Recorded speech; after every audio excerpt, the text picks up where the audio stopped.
Yore ma sirikal oketo mondo mi gichop go ir japiny ultimately seche moko at the moment ok nyal bedo maber ne japiny. For example, ka sirikal onyisi ni bwana bech mogo onego duogi to 140 kata onego duogo 100, but onyisi ni okadhi chiwo kiny tanyisi ni bech mogo en 100. Gima dhi timo en ni adhi miyo farmer fertilizer mondo farmer otigi fertilizer mondo ka ginene supply mar gigi omedore out of use ma ginecha, then prices gidhi malo, I mean they dok piny.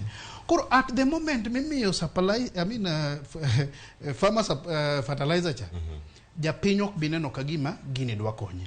Koro seche moko nitiere ga ma sirikal nyadonjo gi short term measures kata na gik moko manyalo konyo mapiyo, to seche moko ginyalo ng'iyo gik ma long term iwinjo. Koro paro to nyalo bedo go mar japiny, but seche moko nyalo dwaro mondo ti gik moko timo piyo piyo mondo konj japiny, seche moko nyalo dwaro some long term. Mane momiyo japiny ok nyalo neno the effect, but kwa wuoye medo gik nengo kanyo sirikal onego doga ne chien in terms of medo bech mafuta. Nikech ma eno hinyo japiny machiegni biro mondo mi konyi, seche moko inyodo ka japiny koro onge. Kata ng'ama da konyo, kata ng'ama iduoko ne nego piny samoro jedo ka onge.